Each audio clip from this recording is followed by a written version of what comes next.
کہ لوگ آنکھیں مل رہے ہیں لیکن آ گئے ٹرین کے میں کدھر جا رہے ہیں؟ سب نوکریوں پہ جا رہے ہیں.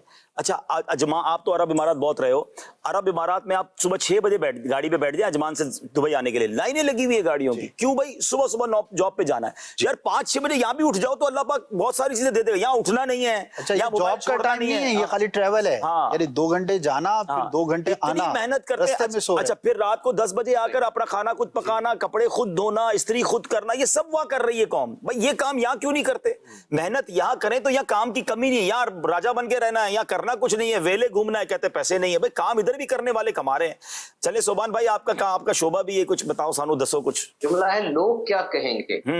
ہمیں پتہ ہے کہ بہت سے ہمارے جو بھائی ہیں ان سے پوچھا جائے نا آپ کیا کرتے ہیں، آپ کی کیا جاب ہے، کیا کاروبار ہے، تو وہ آگے سے کہتے ہیں جی ہمارے بڑے بھائی باہر ہوتے ہیں. وہ کما رہے ہیں ہم کھا رہے ہیں. ہاں ایسا ہی ہے. وہ ہمارے بھائی باہر، اگلا بھی چپ ہو جاتا ہے کہ یار واقعی اس کے پاس یہ بہت بڑی ڈگری ہے. اب یہ جو چیز ہے کہ میرے ہمسائے، میرے گھر والے، میری فیملی ممبر یہ کہیں کہ یہ باہر ہوتا ہے، یہ جو جملہ نا باہر ہوتا ہے، یہ جملے کے اندر ایک چارم ہے، کرزما ہے کہ یہ چیز مجھے بہت بڑا کر دیتی ہے اور میری بڑی اہمیت واضح ہو جاتی ہے. دوسری چیز کاؤنسلنگ ہے. ان کو غلط لوگ مل گئے جن سے انہوں نے غلط قسم کے مشورے مان لیے. اب لوگ کیا کہیں گے؟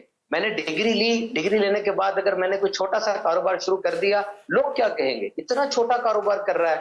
یہ مثال کے طور پہ ریڑھی کوئی لگاتا ہے، اس پہ ریڑھی لگا کے بریانی گھر کی یا بنا کے بیچ رہا ہوتا ہے.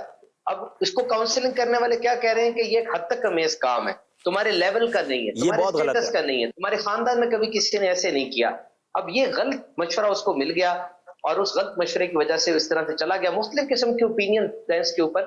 ٹھیک ہے، جو اس میں مسلمان فوت ہو گئے اللہ تعالیٰ ان کی مغفرت فرمائے، لیکن $8,000 23-40 لاکھ روپے میں کتنی آپشنز موجود ہیں. میں بالکل مختصر سی بات کرتا ہوں کہ اس وقت جس طرح آپ نے ای کامرس کی بات کی، ایک لیپ ٹاپ کتنے کا آتا ہوگا؟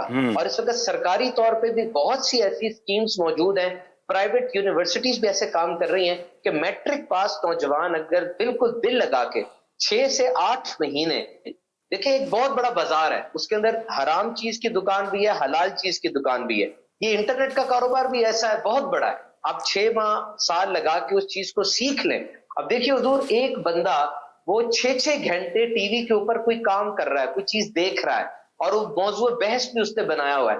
اس 6 گھنٹے ٹی وی یا سوشل میڈیا دیکھنے کے بعد اس نے کون سی ڈگری لے لی، اس کی ذات میں کون سی ایسی پروگرس یا ڈیولپمنٹ ہوئی؟ اس سے برس اگر وہ 6 گھنٹے کا کوئی کورس کر لیتا اور کورس کرنے کے بعد 1 مہینے بعد اپنی پرفارمنس کو دیکھتا تو کہاں تک پہنچ سکتا تھا. تو قناعت، صبر، شکر، یہ باتیں اگر کوئی سکھائے، سمجھائے اور ہم اس کو سمجھے تو بہت اچھا ہو سکتا ہے. اچھا حضور، اپنے موضوع کے اب یہ 25-30 لاکھ والی جو آپ نے بات کی، اس پہ آپ نے کہا بالکل صحیح، آپ نے اشارہ کیا کہ گاڑی آ جاتی ہے، بہت ساری سروسز آ گئی ہیں. میں نے دیکھا لاکھ روپے کمانے والے کما رہے. جتنی محنت باہر جا کے کرنی ہے، اگر 12 گھنٹے یہاں اچھا اپنی مرضی سے اے سی میں بیٹھا ہے، اپنی مرضی آج چلانی ہے نہیں چلانی ہے. اچھا عید والے دن گاڑی آپ کے پاس ہے، اپنے بچوں کو بھی گھما رہے ہیں آپ، یعنی کسی کی نوکری نہیں ہو رہی، اپنا کام ہو رہا ہے. اچھا ایسے بہت سارے اب تو کام شروع ہو گئے، موٹر سائیکل چلا کے لوگ کما رہے ہیں. اچھا وہاں جان بھی تک جا رہی ہے اور گھر سے بھی دور ہو رہے ہیں اور پتہ نہیں جاب ملے گی نہیں ملے گی. اور یہ اچھا وہی والی بات جو آپ نے کہا لوگ کیا کہیں گے، میں اس بات کو تھوڑا سا آگے بڑھاؤں گا پھر آپ کی طرف دوبارہ آتا ہوں. ہم یورپ جاتے ہیں، میں ابھی آسٹریلیا گیا تھا. مجھے اچھا میں آپ کو ایک تو پہلے روایت سنا دیتا ہوں.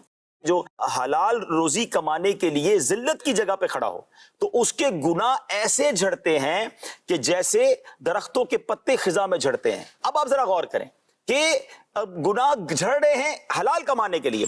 اچھا یہ بیرون ملک میں خبت نہیں ہے، بڑے محبت سے لوگ ہمیں تعارف کراتے ہیں. اچھا میں آسٹریلیا ایک جگہ گیا تو میں نے کہا آپ کیا کرتے ہیں؟ بولے میں ٹیکسی چلاتا ہوں. ایک نے کہا میں ڈش واشنگ کرتا ہوں، میں ہوٹل میں کام کرتا ہوں. اچھا اس میں کوئی ماتھے پر بل نہیں ہے، کوئی اس پر ان کو شرمندہ، کیوں شرمندگی ہو بھائی؟ اچھی روزی، حلال روزی کما رہا، کسی کا جیب سے تو نہیں نکال رہے. لیکن وہی بندے یا یہاں پر لوگ کسی کو کہیں یار آپ کسی کوئی کیسے تعارف کرائے، میں ٹیکسی چلاتا ہوں، میں ٹھیلا.